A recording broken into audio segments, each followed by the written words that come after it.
Hello and welcome to the Story Engine podcast. My name is Kyle Gray, and today we're going to talk about villains, the villain's journey, and why you need to go on it.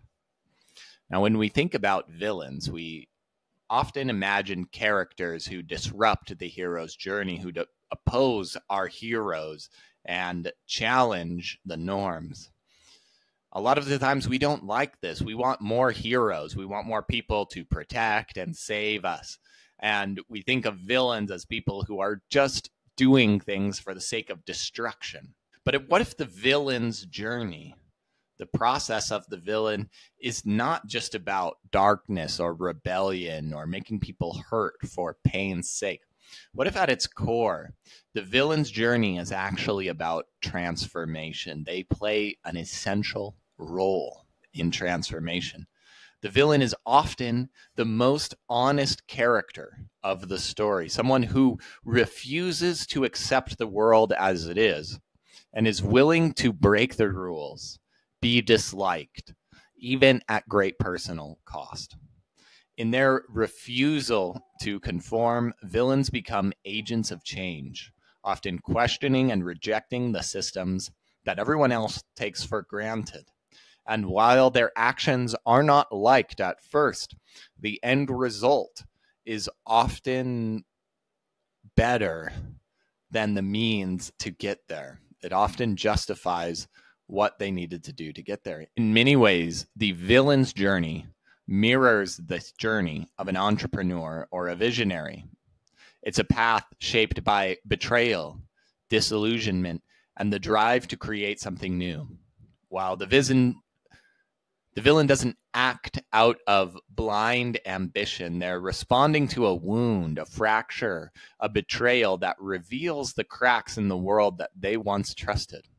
And this pain becomes a catalyst that drives them to seek a new reality and to carve out a path that reflects their limitations on the old world.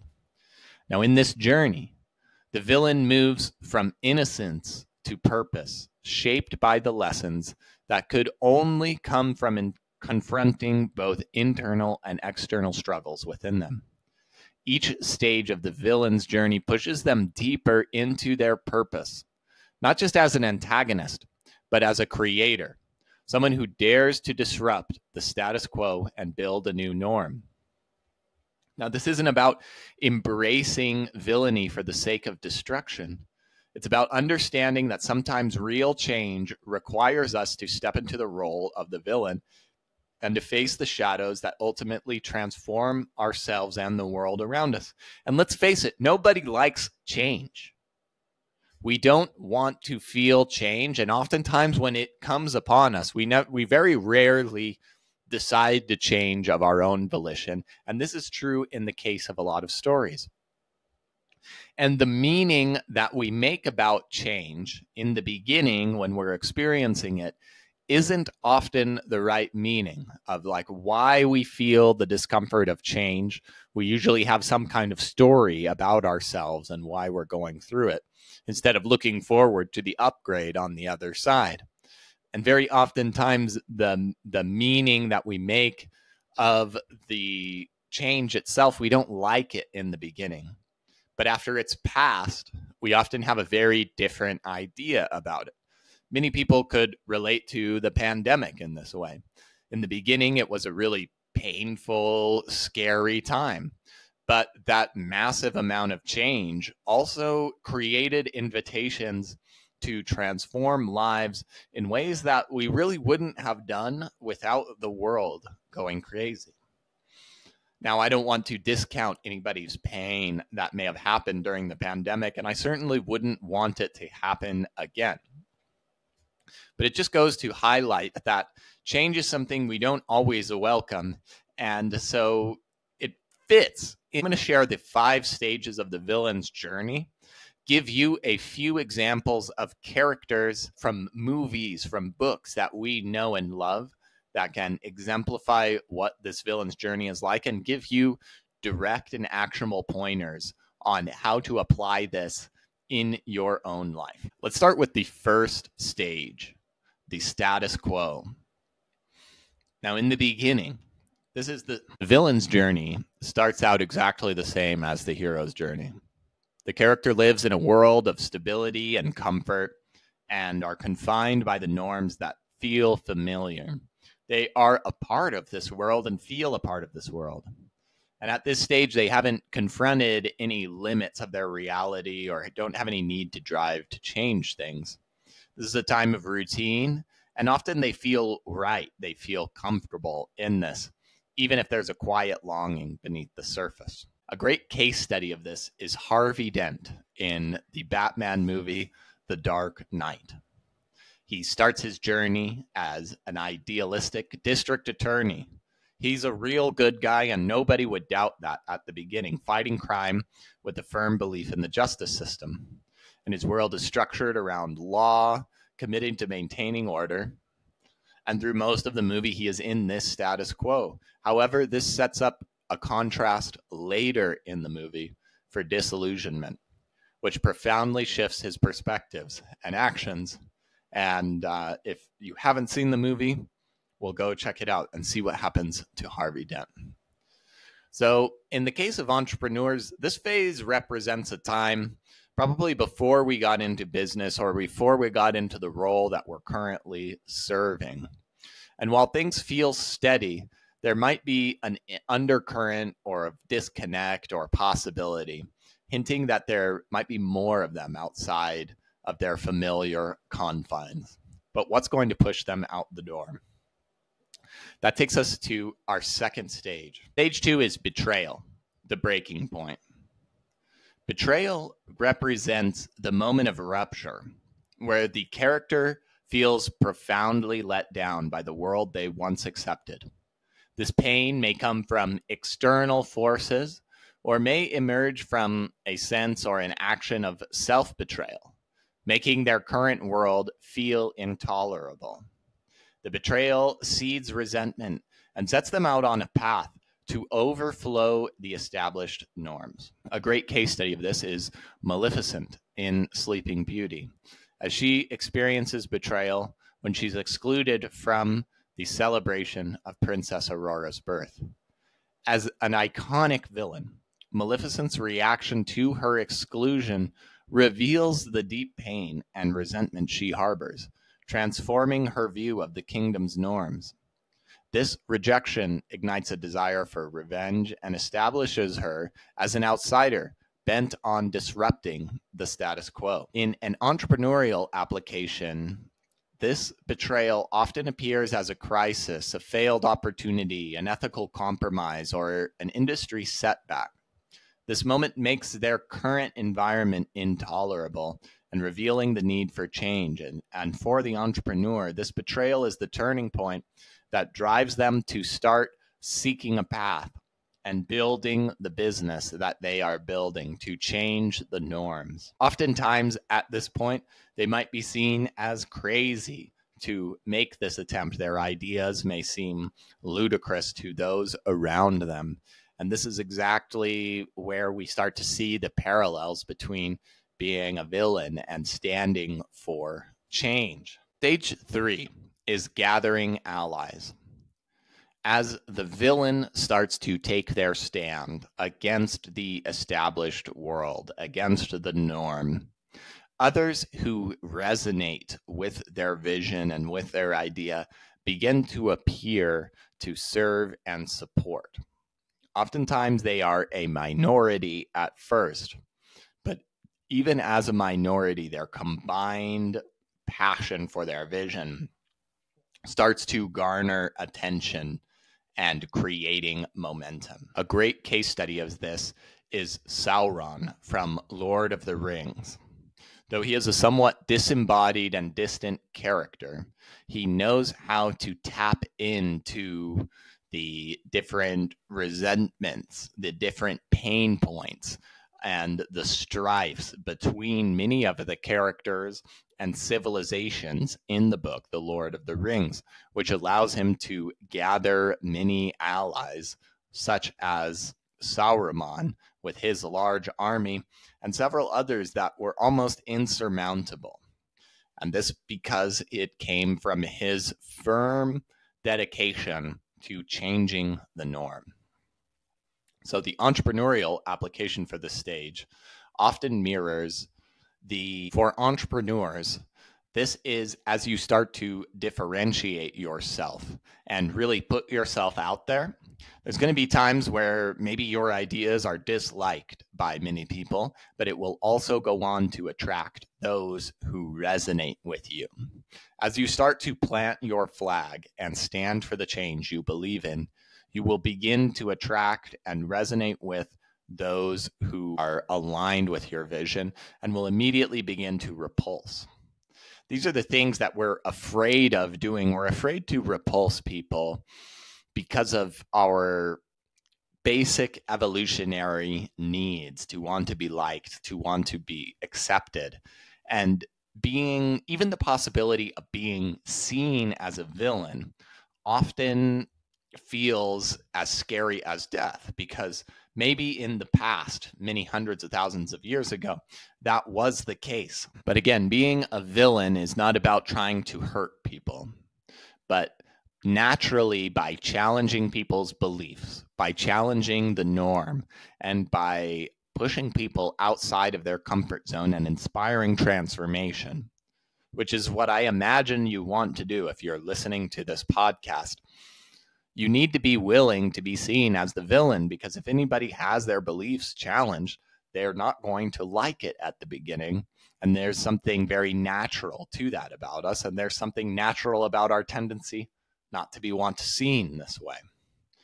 Which brings us to our fourth stage in the journey, challenging the status quo. Our character, our villain, now takes decisive action, defying the norms that they once adhered to. And this rebellion is met with opposition. This rebellion finally gets the attention of the hero. And the hero, who stands for the status quo and the world of the past, and the villain finally can meet and engage in conflict that brings clarity, and that will bring clarity and understanding where there was once resentment and betrayal. This stage represents a bold move towards self-assertion, where they start creating their path in defiance of transition, where they start creating their path in defiance of tradition. A great example of this is Regina George in the movie Mean Girls. She exemplifies this phase when she challenges her school's social hierarchy by creating and manipulating cliques for her own gain. Regina's actions defy the usual school dynamics, allowing her to gain power and control by setting new rules that others are forced to follow. Her calculated disruption and status quo demonstrates how challenging the norms can redefine the entire social landscape.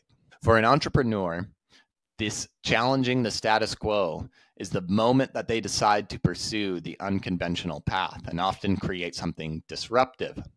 And while it attracts skepticism and criticism, they are also forced to face their own limitations, their own pain, and move beyond those.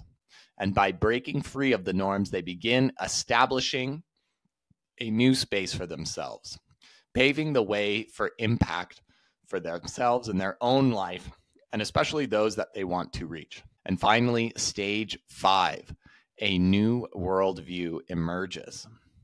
Because of the conflict generated by the villain and resolved through the hero and the villain finally meeting, they have crystallized into, and stage 5, a new worldview emerges.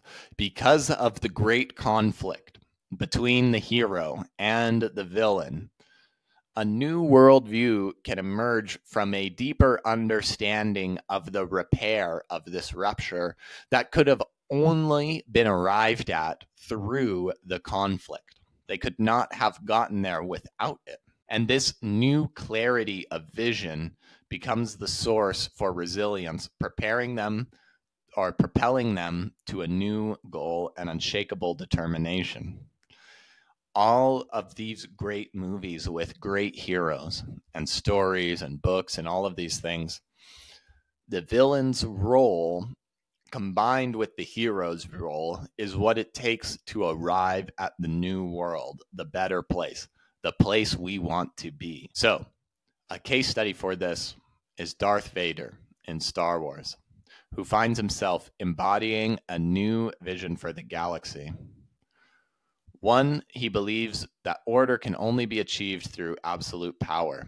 And though he began as Anakin Skywalker, great example of this is Darth Vader, who was once Anakin Skywalker in the movie Star Wars.